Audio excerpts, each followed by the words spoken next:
আরো একটি প্রশ্ন খুব বেশি আমাদের কাছে জানতে চাওয়া হয়েছে, সেটা হচ্ছে কুরবানির সাথে আকিকা দেওয়া যাবে কিনা।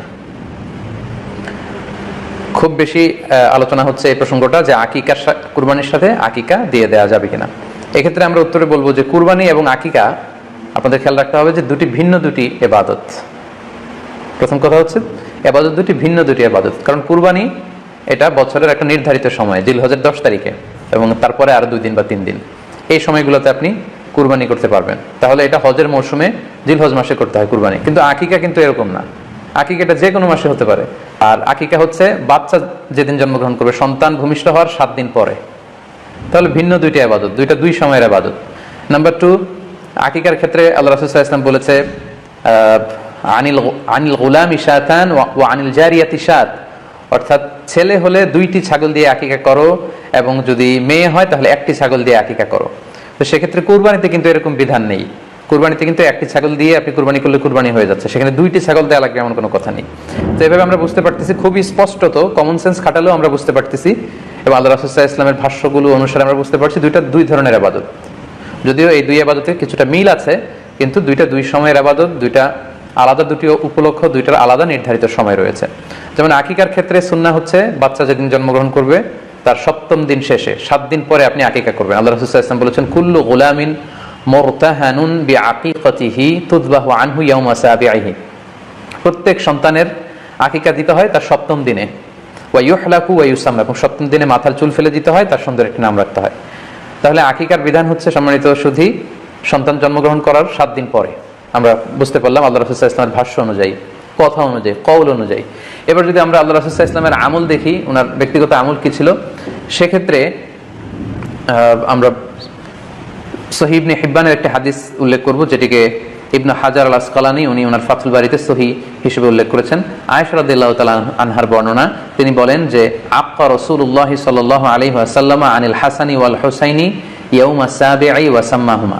আল্লাহ রাসূল সাল্লাল্লাহু আলাইহি ওয়াসাল্লাম নিজে ওনার দৌহিত্র অর্থাৎ ওনার নাতি হাসান এবং হুসাইনের আকিকা নিজে করেছেন 7ম দিনে, এবং 7ম দিনে তাদের নাম রেখেছেন। একজনের নাম রেখেছেন হাসান, আরেকজনের নাম হুসাইন।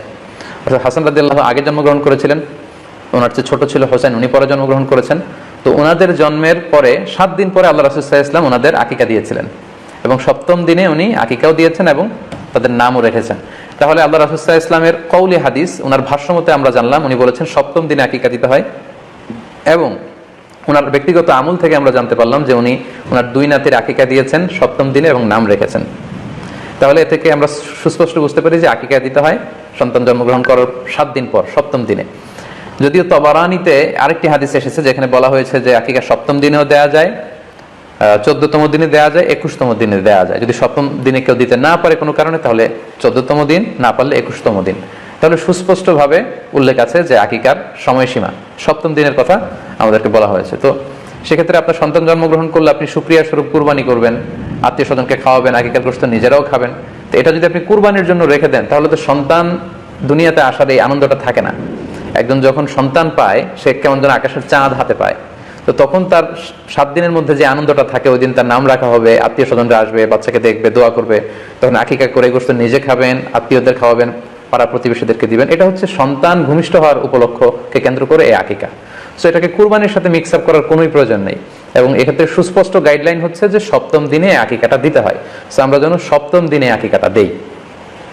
তবে হ্যাঁ, এখন প্রশ্ন হচ্ছে 7ম দিনে কেউ দিতে পারেননি, 14তম দিনেও দিতে পারেননি, 21তম দিনেও দিতে পারেননি, হাতে টাকা ছিল না, সামহাও কোনো কারণে মিস করেছেন, তখন আপনি যখন সুযোগ হয় তখন করে দেন। ওই প্রেক্ষাপটে আপনি যদি কুরবানির সময়ও আকিকা দিয়ে দিতে চান, এটা আদায় হয়ে যাবে ইনশাআল্লাহ, আশা করা যায় আদায় হয়ে যাবে, এবং এটা জায়েজ আছে। তবে এটা সুন্নাহ নয়। সুন্নাহ হচ্ছে 7ম দিনে আকিকা দেওয়া। পাশাপাশি গরু দিয়ে, মহিষ দিয়ে, উট দিয়ে আকিকা দেওয়াও কিন্তু সুন্নাহ নয়। আকিকা দেওয়া সুন্নাহ হচ্ছে ছাগল দিয়ে। হ্যাঁ, গরুর 7 ভাগে 1টি ভাগ কুরবানির সাথে যদি আপনি আকিকা দিতে চান, আকিকা আদায় হয়ে যাবে, এটা জায়েজ আছে, কিন্তু এটা সুন্নাহ নয়। সুন্নাহ সম্মত হচ্ছে আকিকা 7ম দিনে দেয়া এবং ছাগল দিয়ে দেয়া। ছেলের ক্ষেত্রে 2টি ছাগল, মেয়ের ক্ষেত্রে 1টি ছাগল। আশা করি কুরবানির সাথে আকিকার প্রসঙ্গটি আপনাদের কাছে ক্লিয়ার হয়েছে। সম্মানিত সুধী, এবার আমরা শুনবো আরো একটি most asked question in this corona period, COVID-19 outbreak period. সেটা হচ্ছে এই করোনা পরিস্থিতিতে কুরবানি না দিয়ে কুরবানির টাকা দান করে দিলে ওই সওয়াব পাওয়া যাবে কিনা। এই প্রশ্নগুলো কিন্তু আমরা আগে শুনতাম না। রিসেন্ট সময়ে, গত কয়েক বছর আগে আমরা খেয়াল করেছি যে তারকা জগতের কিছু লোক বা নাটক সিনেমা জগতের কিছু লোক এরকম ঘোষণা দিয়েছে যে আমরা টাকা বন্যার্থ লোকদেরকে দিয়ে দিলাম, আমরা কুরবানি দেব না। তো ওনাদেরকে আল্লাহ এত টাকা দিয়েছেন, ওনারা বন্যার্থ লোকদেরকেও সহায়তা করতে পারেন, আবার কুরবানিও করতে পারেন। সো একটা দিয়ে আরেকটা হবে না। আপনি যদি টাকা দান করে দেন এটা সাদাকার সওয়াব হবে, কিন্তু কুরবানির সওয়াব কিন্তু আপনি পাবেন না। আল্লাহ রাসূল সাল্লাল্লাহু আলাইহি ওয়াসাল্লাম বলেছেন, কুরবানি করলে যেই প্রাণীটার কুরবানি করা হলো ওই প্রাণী তার শিং নিয়ে, তার গায়ের পশম নিয়ে, পায়ের খুরগুলো নিয়ে কিয়ামতের ময়দানে দাঁড়াবে। সো এই সওয়াব থেকে কিন্তু আপনি বঞ্চিত হয়ে গেলেন। তাই এ ব্যাপারে সুস্পষ্ট কথা হচ্ছে, আপনি যদি কুরবানির টাকা দান করে দেন, দানের সওয়াব হবে, কিন্তু কুরবানির সওয়াব হবে না, এবং কুরবানির এই ওয়াজিব বিধানটিও কিন্তু আদায় হবে না।